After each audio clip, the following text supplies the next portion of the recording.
my name is Connie, and I'm the writer, art, and creative director of my game studio called Yomai. We created the story driven adventure called Sea of Solitude, which I will talk about today. I will give you a short introduction about my background, so you see how it all influenced like Sea of Solitude. I started my career with 17 at the biggest German comic house in Berlin, drawing for their monthly comic series.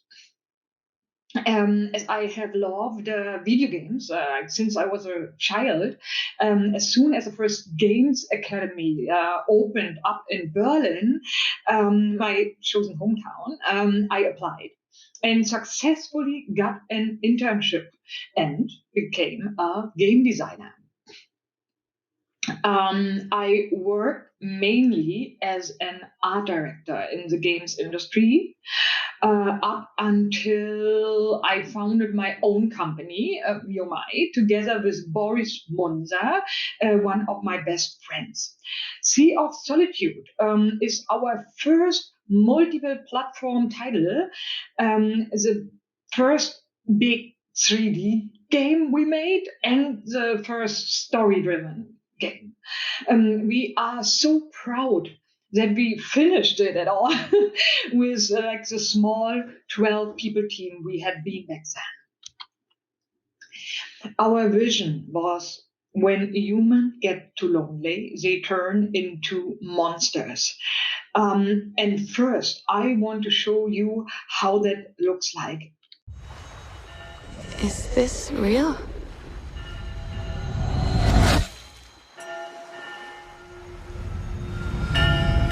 This world that I live in is empty and cold. The loneliness cuts me and tortures my soul. I'm no child of destiny and no fortune's son. I've just chased you so long now, I'm too weak to run. A new day is here, but nothing is new. Alone in my room, I tremble for you.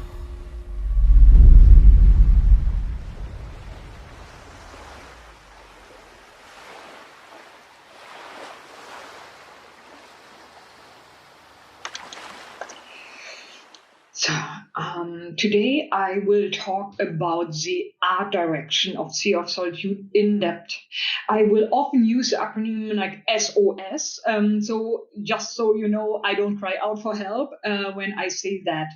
I'm going to talk about how emotions informed and inspired the visual style of the game. We will cover a lot of ground, looking at how the style of SOS is heavily influenced by emotions. What aspects were important when building our vision for Berlin? What makes our vessel so special? Why the monsters look like they do, and how limitations inspired features. So in SOS, you play a woman named Kay who suffers from such strong loneliness that her inner feelings, that the anger, feeling of hopelessness, worthlessness, turn to the outside and she becomes a monster. On her journey to become human again, she one by one meets her family members who each suffer from different kinds of loneliness and become monsters too. First, I want to talk about the general idea that became the base of like everything and influenced every area of art and design. We wanted to make a game where we would start from one emotion and build like everything around it, literally turning the inside, the inner feeling out. K is basically a representation of me and the path I went through to overcome my struggles. I wanted to share my journey in form of a game. If we look at her, we see a black void, as if someone like spilled like ink over like the otherwise colorful painting. Her presence on the screen is a personified void, if you will, are the loneliness and hopelessness of her situation. I can tell you from the feedback we got after the release and the massive inspiration I drew from real life experience that on one side, this approach to develop a game, yeah, is one of the biggest chances, like from personal background, the biggest chance to be artistically unique and successful, but it's also one of the biggest risks for the development of a game, as you constantly, sometimes like for years, need to deal with this topic. So drawing your game story from your own life can be very tough. Seeing Kay every day meant being confronted with my personal struggles at work every day. So basically, I always had my baggage with me. Mechanically and artistically, I wanted an iconic gadget on Kay's back that represents this feeling of emotional ballast, which Kay isn't processing in a healthy way. In the game, you put manifested like struggles or worries in this backpack to clear the environment of it. As the game like progresses, this backpack gets bigger and bigger until it bursts open and overwhelming Kay all at once with the struggles she put in there and causing her to have a nervous breakdown. The backpack also serves as a visual help to spot Kay even in the darker areas of the game. My chosen narrative perspective was not just literally telling and showing you what happened, but putting it all in a metaphorical world so people could make up their own mind, put in their own thoughts and past into Sea of Solitude. Another cornerstone of SOS is my artistic background. As mentioned, I started my career as a comic artist, and I'm in general a huge comic fan. My first big comic love had been the manga Akira. I especially love the comic style semi-realism, so not completely realistic, but like a mixture between. Like for example, Akira, and I tried to put it into Sea of Solitude too. So the last cornerstone is my origin. I was born and grew up in a fishing village, directly on the shore. My family had been fishermen, are still fishermen. So swimming, boat driving, the seagulls water are very common for me. It's where I'm from.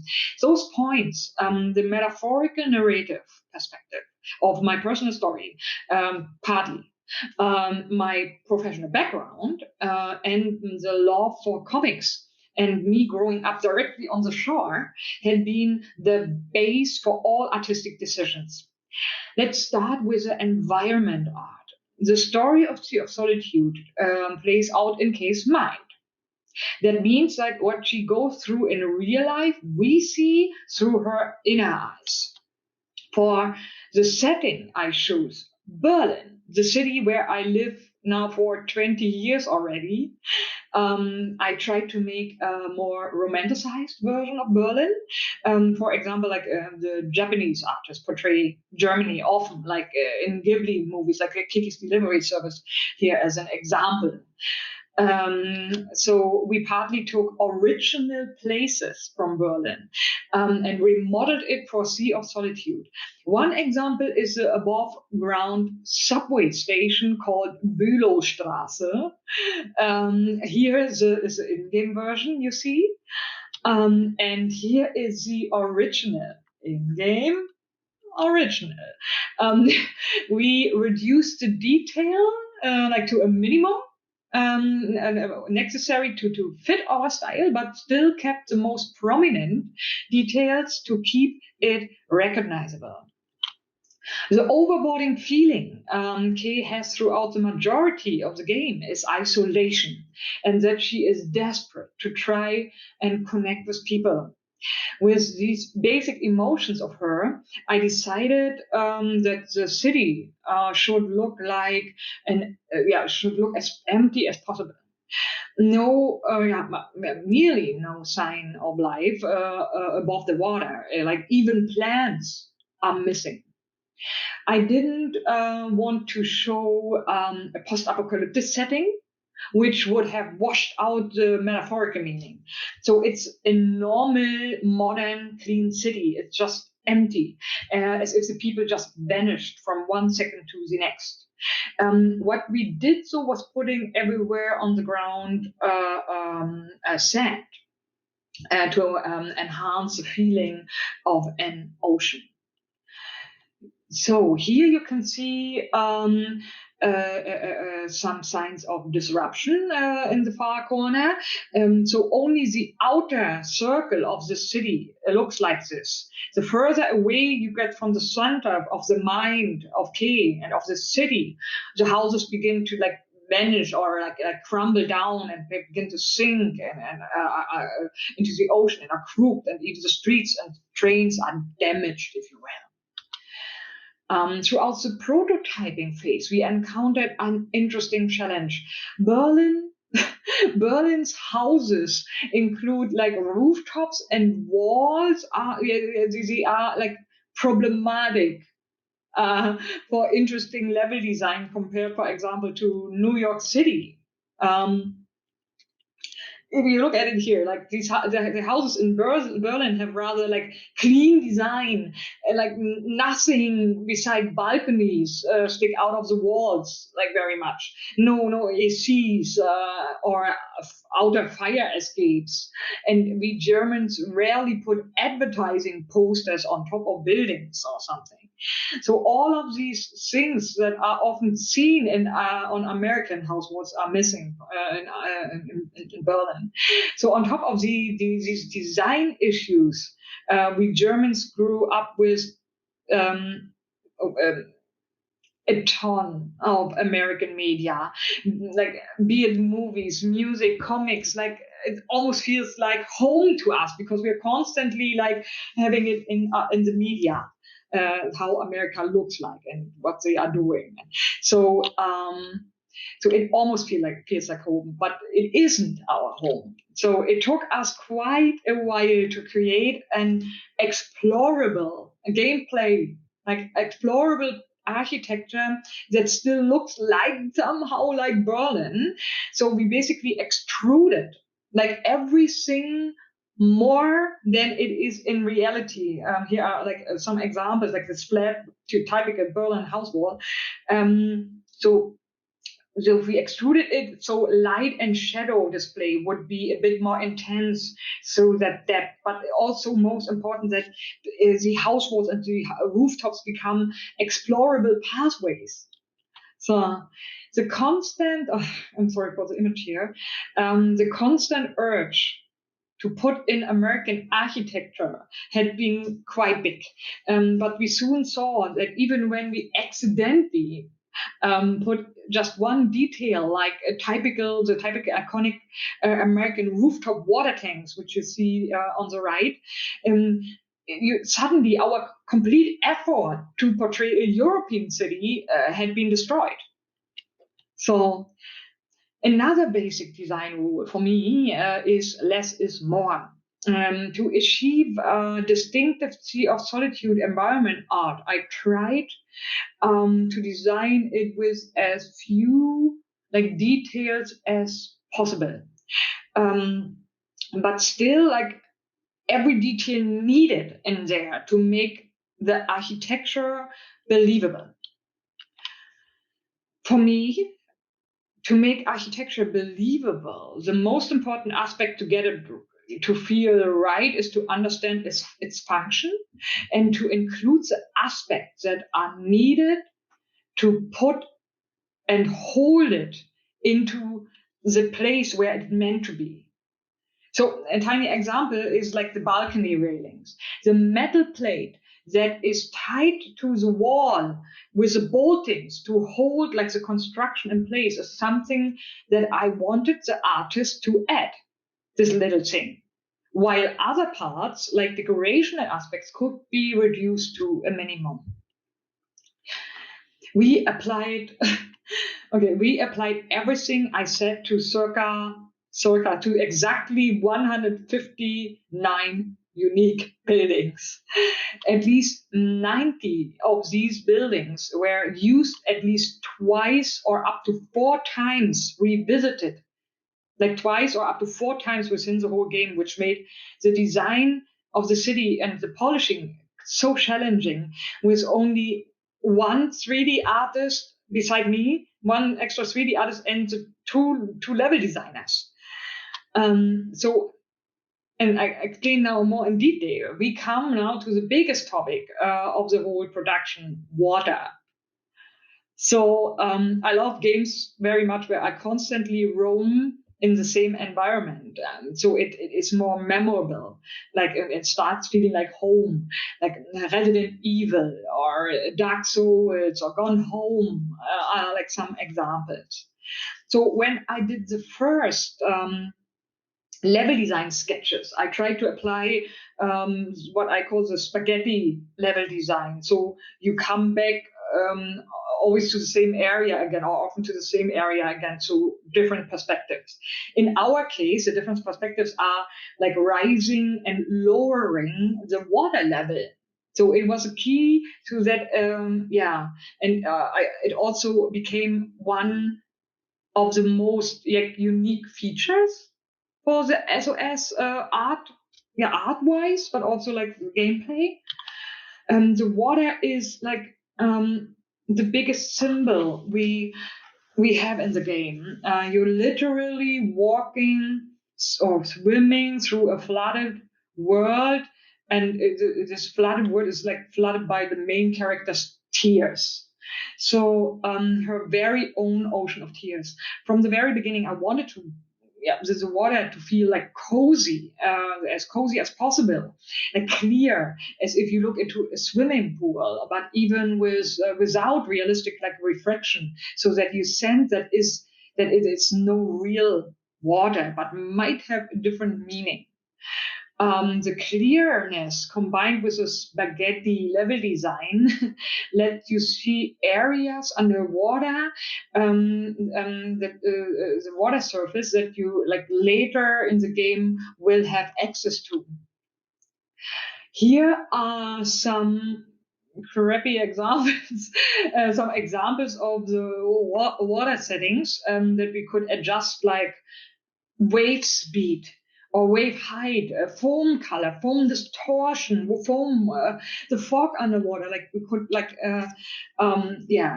regulate everything of this, every of these aspects.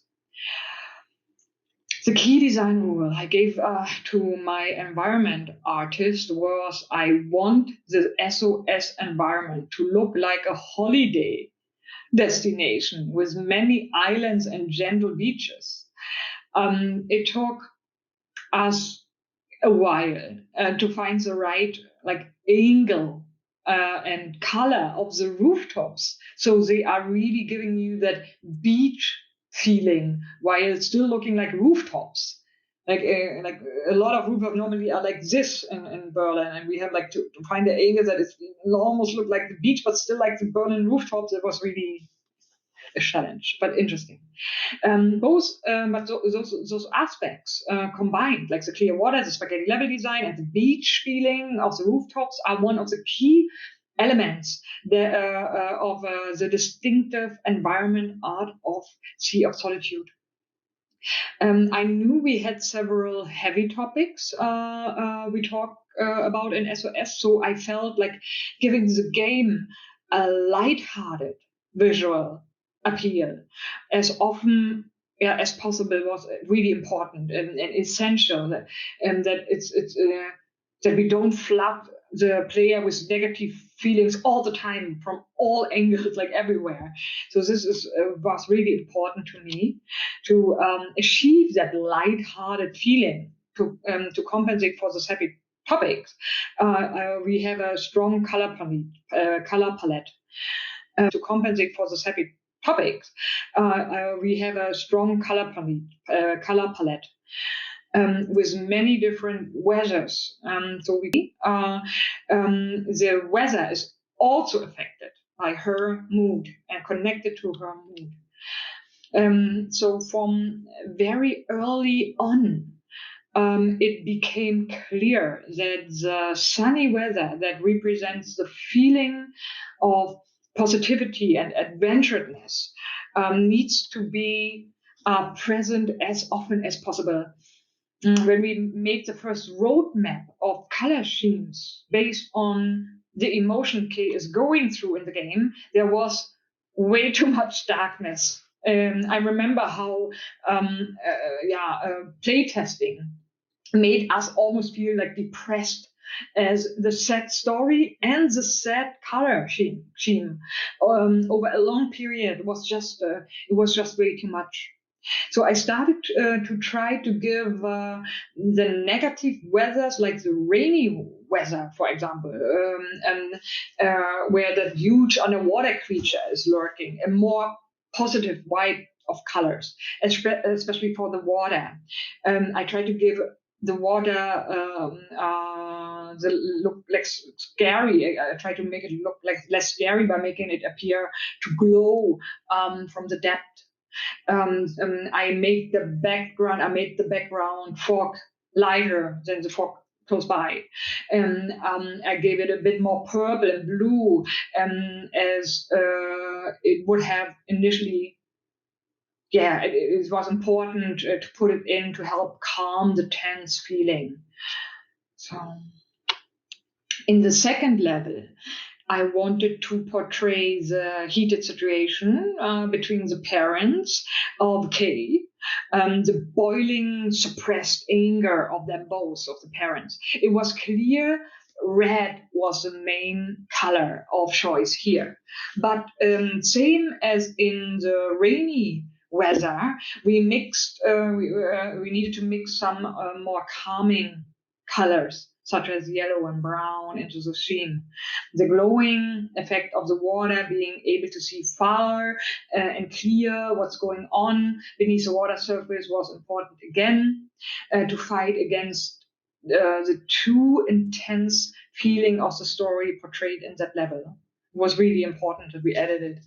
And as you can see in level 2 and 3, the water and the sky are covering much more of the screen, really like drowning the city in their colors because the water level has risen so much in these levels already. So as often as possible, we put sunny weather parts into the game to let the player relax before we pushed them into like tension again. This color scheme of the boyfriend's level had been the easiest to achieve. Like we show someone who hides his depression behind appearing like totally fine and happy and healthy, showing this whole city of the game suddenly under a sick, fluffy white snow cover was fitting perfectly to the mood we wanted to transport there. So this all white cozy feelings came right before the final level. Our main character finally faced her own issues. So we're portraying a breakdown, the absolute feeling of being completely alone and numb. It was clear I wanted to have it as dark and black as possible, no colors, dense fog. So I hope you can see anything here. In general, we had many issues with our main color black in the game. How dark can you turn the game before it becomes hard to watch or understand where you are? A huge issue is the many different monitors we needed to adjust the game colors to. I always wanted to go as dark as possible. But when we tested the game on another PC, it was often like simply pitch black. We prevented total navigational loss of the player by adding two things. One was a subtle light source around K, so the player could always see what is around them. The second important help was again to make the background fog lighter than the fog close by. So you have the silhouette. With that, you can always see like this silhouette of the surrounding, like clearing, which functions as landmarks. With those tricks, I could finally have my pitch black parts too. So one of the biggest challenges when we created Sea of Solitude had been our manpower. Like creating a game of that size with a team of 12 made us come up with like unique design processes. As mentioned before, I had been not only the art director, but also the writer, main game designer, helped with the level design, did the level design sketches, and did the level art with one other level artist beside, and had other responsibilities like the company had. And so in the first years of the concept phase, I just had one programmer helping me with like Sea of Solitude, and we needed to work on other games too that kept like the company afloat while we were finding the right approach for Sea of Solitude. So it was like a really just two people team at the beginning, me and one programmer. So I basically just had time to do one key artwork for the environment art at the beginning. So I did it in my favorite 2D tool, like Photoshop, Adobe Photoshop. I usually work with like many layers in Photoshop and often use like the so-called blending modes for those layers, like multiply, like overlay, and transparency. I use transparency, gradients, and masks. I love using all this for my style. So when I finished that one key artwork, I walked up to my one programmer and showed him exactly how I made this key artwork in Photoshop and asked him if he can reproduce this in Unity as a tool for 3D environment so that he creates something in Unity that I can work the same way I would work in 2D Photoshop. Because of the tiny team size, we early on decided to not use any textures in the environment. So even like cracks on the wall and the leaves are triangles. And that had been a huge advantage as we didn't need to unwrap anything or texture. And we could scale and squeeze the models freely. We also didn't need to spend time creating textures, as mentioned. And because of this, we could build almost a whole city district, like a real whole city district with just one environment artist, me. So to bring life to the untextured environment, I asked my programmer for various tools to help me. Coloring the shadow and ambient occlusion was really important, that I could like really color it however I want.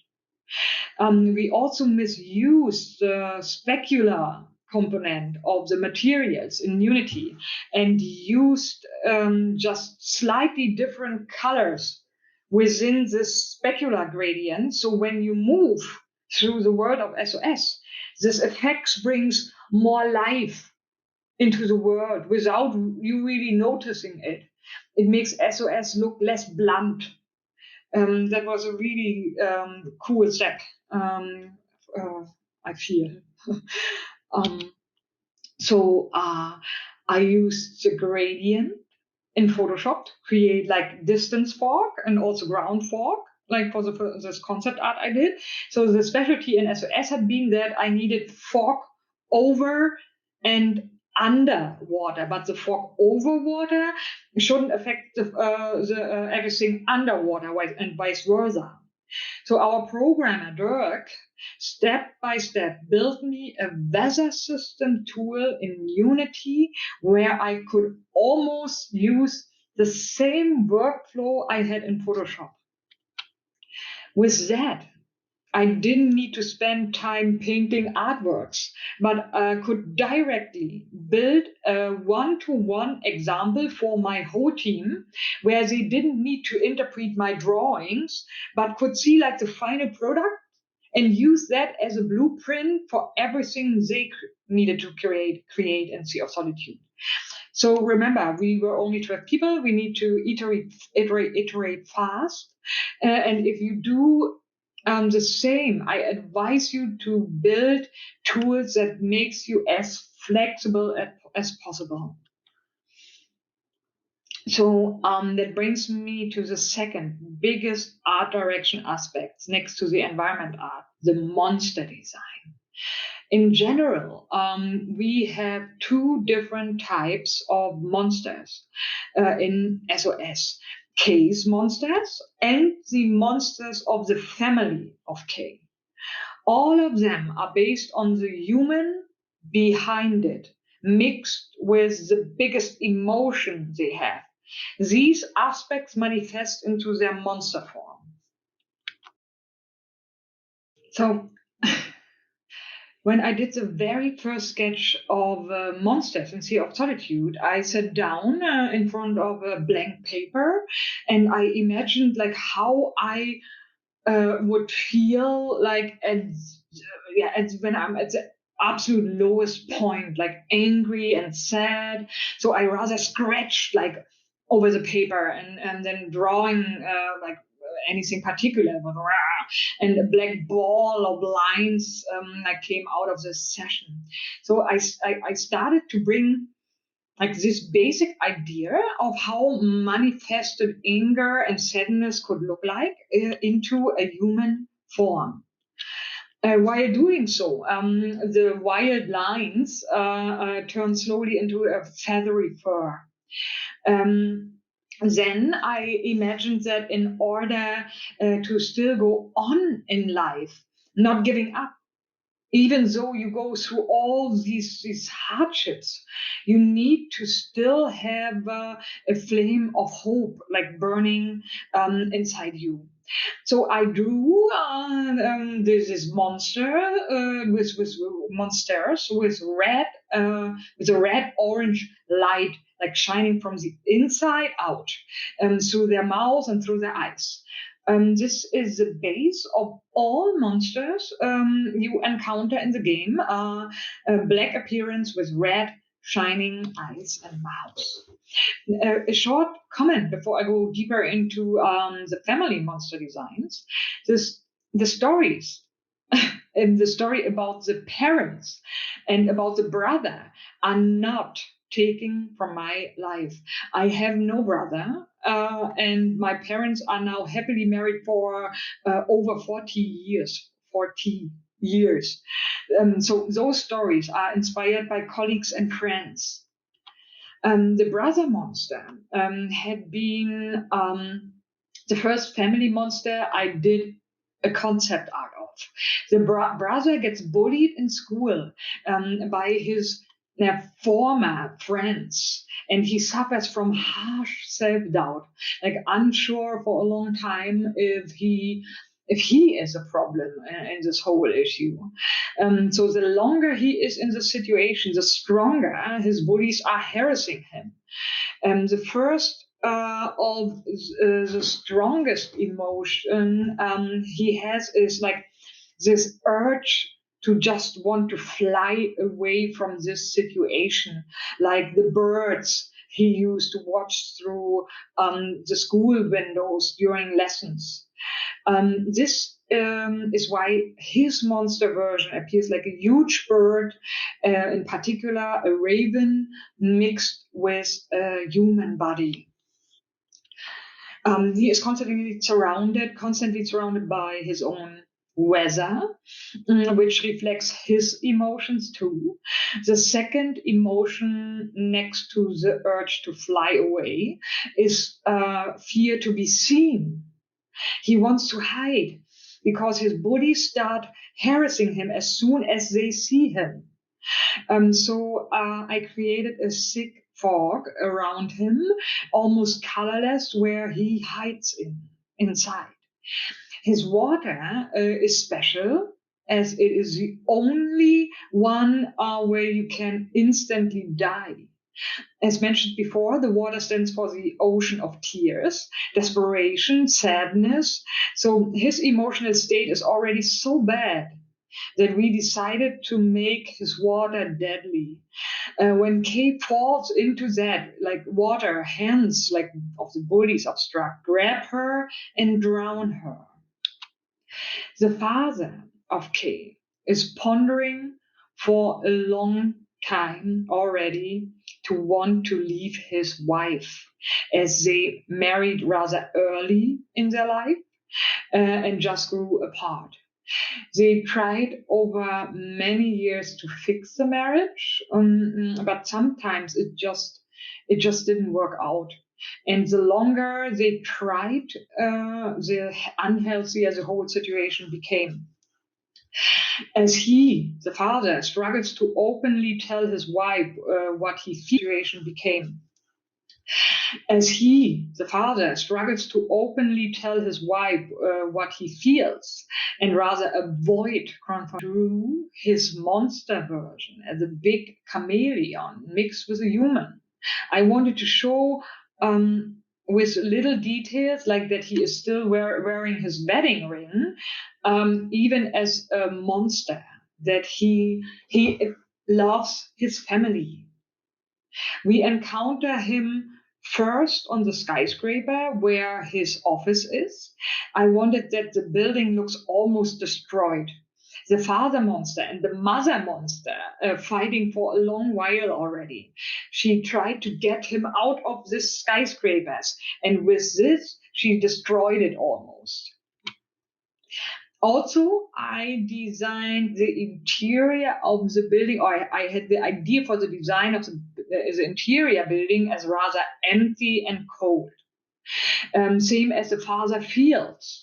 He sits on top of the building, angrily crying out.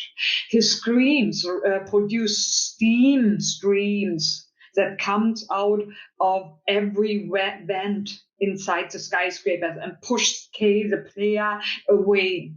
The father monster tries to avoid touching the water, the ocean of tears, like the plague, as he is unwilling to really deal with his own issues.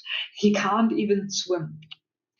The mother monster looks like a giant octopus mixed with a female head. She is about 10 times or a lot bigger than the father monster. I imagined like a loving mother that desperately tries to hold the whole family together, tries to hold on to like everything and keep it from crumbling apart. So she needed many arms, and I immediately thought of an octopus. The mother monster is often completely underwater. And that means that she is constantly worrying and sad. But as soon as her daughter or husband shows up, she comes out of the water and at least try to appear confident. The mother monster and father monster share a huge weather surrounding them. So we have this dramatic, like red and orange colors throughout most of their level. It stands for the end of their partnership, but also the heated tension surrounding them.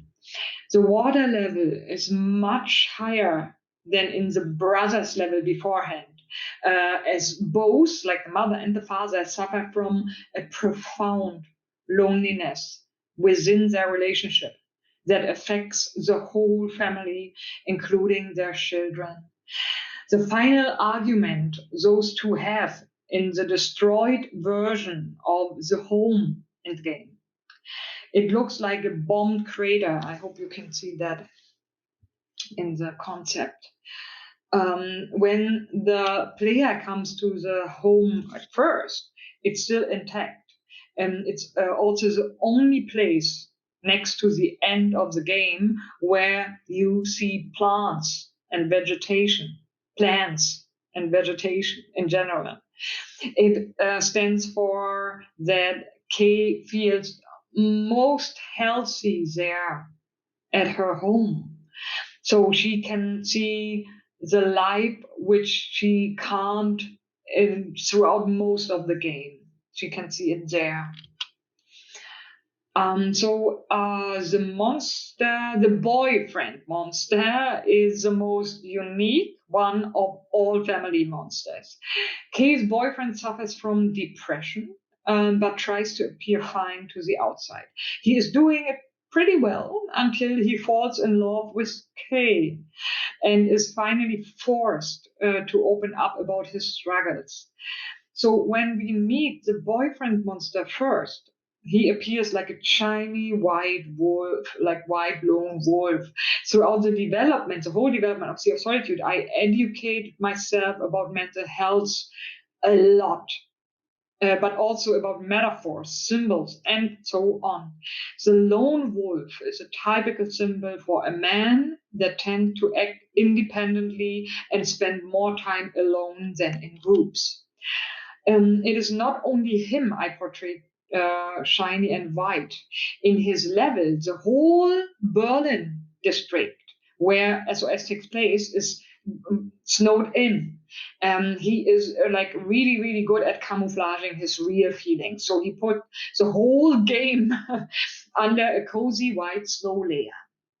Every time he interacts with Kay in the game, and she touches him, parts of his white, perfect camouflage falls off, and we see the black dog beneath it, which is a known metaphor for depression. I again designed him part human and part animal. Kay, the main character itself, I wanted to portray in a different way, as ripped apart into her basic emotions, all of these emotions coming to life, and she needs to interact with them throughout the entire game. I took her strongest emotions like self-doubt, joy, self-destruction, hope, and willpower. The playable character represents willpower, the willpower. She looks much more like a human than every other monster, as she is the closest to recover. But of course, I wanted to design the main character more human, so the player can project themselves better onto it. Um, Kay is actually completely naked, which was important to me to portray how vulnerable she is in the state of change and transition to a more healthy life. The only thing Kay wears is her backpack. It carries the baggage we all carry throughout our life. She doesn't know how to cope with all these emotions she is going through. So the backpack becomes bigger and bigger throughout the game until it's really huge and it bursts and forcing her to finally overcome her own struggles, her all deal with all her emotions. Self-doubt is the first other monster you meet, that you really interact with and meet in the game. All of Kay's monsters are partly her human body, self-doubt. I choose to mix her with the human body with a snail, especially with a shell. Self-doubt as an emotion always feels to me as it ends up trying to hide somewhere, like it's hiding self-doubt and you hide. Mostly, of course, at home. So if a snail shell is in their home, is their home. The self-doubt monster also has teeth like a small child. I wanted to show that what comes out of the mouth of self-doubt is not nothing educated or but rather like blunt or like warm. But often true. So more childlike. The self-doubt monster shrinks over the course of the game until she turns from like self doubt to healthy doubt. So first, she is house high and super scary. So at the end of the game, Kay can even take her in her arms. So she's like a baby, then this healthy doubt in size. Self-destruction is a mixture between Kay and a siren and a shark. Like she tries to lure Kay back into the water, into the ocean of tears, so she can swallow Kay again. When I started scribbling her, she was rather soft at the beginning, like self-destruction, and a whale, like a whale. But the more her role became clear, like the main antagonist and the representation of self-destruction, she more turned like she turned into a super creepy being with this huge sharp teeth. You see. Okay, so just her torso, yeah, just her torso, and that her eyes are in front of her of the head and not on the side reminds us that there is also some human part in it. If you look really closely, you can see that the feet of Kay's body melt together to form a fin in this monster. She is always like underwater. The ocean of tears is her natural habitat. So self-destruction, same as self-doubt, also shrinks throughout the game so that Kay can almost lift even self-destruction at the end. Self-destruction is probably the monster you see the most on the internet. The way she behaves and the way she swims is something we are very proud of because it needed so much work to get it right and so much attention with complex collision checks to turn her around like this the snaker animation that gives her like this sine curve style. So much work. So joy. Joy, we put Joy in the category of monster, even though she doesn't appear that way at the beginning and is rather special in general. I think of Joy as a rather innocent feeling. In innocence, I connect with childhood, so I choose to draw Joy as a child version of Kay. She wears a yellow raincoat, so she is completely invulnerable to the ocean of tears. She even can fly, just to be sure that she never touches like the water. In the boyfriend monster level, Joy finally shows her monstrous side. She turns into an obsession monster and attacks Kay when she tries to get in when Kay tries to get in the way between Joy and the boyfriend. Obsession has sharp teeth, and I changed the color to purple for readability purposes. Another entity in the game is a boat of Kay that she drives. It stands for the hope of Kay. It also carries the sunny weather with it, like a sphere, in which she gets like from Joy at the beginning. Like she gets the sunny weather from Joy. It functions as a safe zone. I wanted to design the boat in a robust but simple way, like hope itself. It is not an emotion that is loud or profound. And I feel it is the most important of them all. The houseboat is the new version of the family's home. So underwater, you can see the broken pieces of the family home. So above the water, it is the new home, the new houseboat that will carry all family members with K into their new chapter of life, built from the old life. So I often get asked what movies like comic books, books, and or whatever inspired me for Sea of Solitude. I then always try to come up with art I love, but the truth is that I didn't look at any other art or any other art to get inspired for Sea of Solitude. It came from the inside, like art wise, like the visual. I drew from everything I learned, the visual, like everything I learned so far, and the style I have developed throughout my life so far. For the story, I just let out what I already had in my mind, my feelings. There had been a dangerous situation in between when I looked at other art for once too much.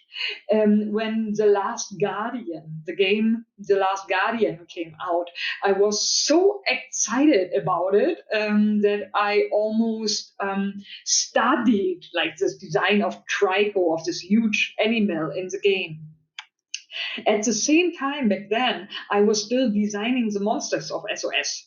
And at some point, my co-workers came to me and said, like, Connie, your monster design looks so different now, almost like Trico.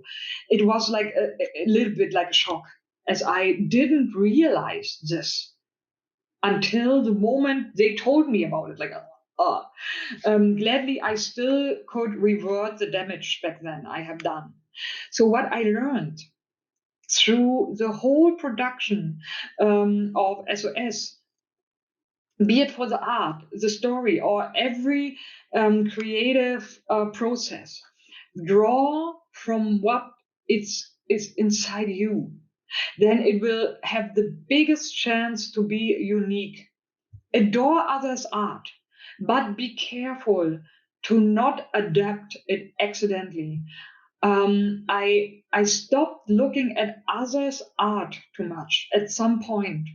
And I think this is why Sea of Solitude became a bit more unique.